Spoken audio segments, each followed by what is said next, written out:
स्वागत है दोस्तों हमारे व्हाट्सएप चैनल वर्कशॉप उपयोगी हिंदी में। आपका स्वागत करते हैं डॉक्टर रवीश टंडन। चलिए आज के अध्याय का अध्ययन करें। स्वागत है आपका भारतीय संविधान और राजभाषा हिंदी का स्थान पार्ट 6 में। अभी हम देखेंगे राजभाषा अधिनियम 1936 यथा संशोधित 1967 की आगे की कड़ी। पॉइंट 1 संक्षिप्त नाम और प्रारंभ। यह अधिनियम राजभाषा अधिनियम 1963 कहा जा सकेगा। पॉइंट 2 धारा 3 जनवरी 1965 के 26वें दिन को प्रवृत्त होगी और इस अधिनियम के शेष उपबंध उस तारीख को प्रवृत्त होंगे जिसे केंद्र सरकार शासकीय राजपत्र में अधिसूचना द्वारा नियत करे और इस अधिनियम के विभिन्न उपबंधों के द्वारा विभिन्न तारीखें नियत की जा सकेंगी।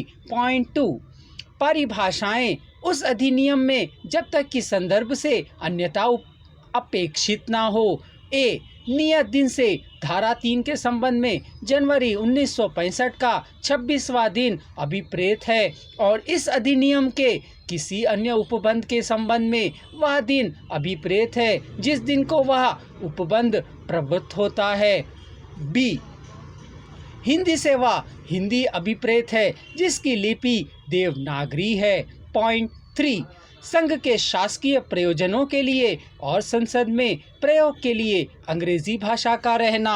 पॉइंट 1 संविधान के प्रारंभ से 15 वर्ष की कालावधि की समाप्ति हो जाने पर भी हिंदी के अतिरिक्त अंग्रेजी भाषा नियत दिन से ही।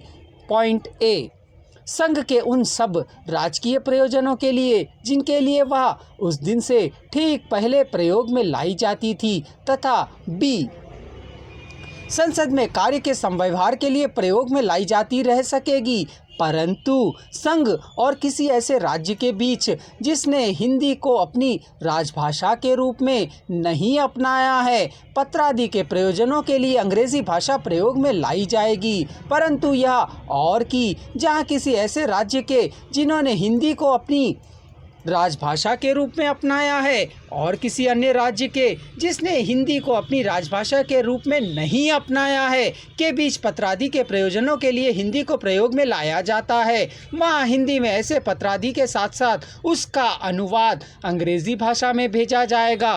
परंतु यह और भी कि इस उपधारा की किसी भी बात का यह अर्थ नहीं लगाया जाएगा कि वह किसी ऐसे राज्य को जिसने हिंदी को अपनी राजभाषा के रूप में नहीं अपनाया है संघ के साथ या किसी ऐसे राज्य के साथ जिसने हिंदी को अपनी राजभाषा के रूप में अपनाया है या किसी अन्य राज्य के साथ उसकी सहमति से पत्रादि के प्रयोजनों के लिए हिंदी को प्रयोग में लाने से निवासित करती है और ऐसे मामले में उस राज्य के साथ पत्रादि के लिए अंग्रेजी भाषा का प्रयोग बाध्यकर ना होगा।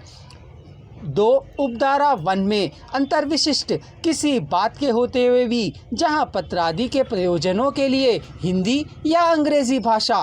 पॉइंट 1 केंद्रीय सरकार के एक मंत्रालय या विभाग या कार्यालय के और दूसरे मंत्रालय या विभाग या कार्यालय के बीच। पॉइंट 2 केंद्रीय सरकार के एक मंत्रालय या विभाग या कार्यालय के और केंद्रीय सरकार के स्वामित्व में के या नियंत्रण में से किसी निगम या कंपनी या उसके किसी कार्यालय के बीच। पॉइंट 3 केंद्रीय सरकार के स्वास्थ्य में या नियंत्रण में के किसी निगम या कंपनी या उसके किसी कार्यालय के और किसी अन्य ऐसे निगम या कंपनी या कार्यालय के बीच प्रयोग में लाई जाती है वहाँ उस तारीख तक जब तक पूर्वोक्त संबंधित मंत्रालय विभाग कार्यालय या कंपनी का कर्मचारी वृद्ध हिंदी का कार्य साधक ज्ञान प्राप्त नहीं कर लेता है। ऐसे पत्रादि का अनुवाद यथास्थिति अंग्रेजी भाषा या हिंदी में भी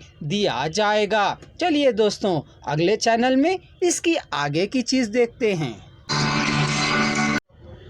धन्यवाद, आपने हमारे चैनल को आज सुना।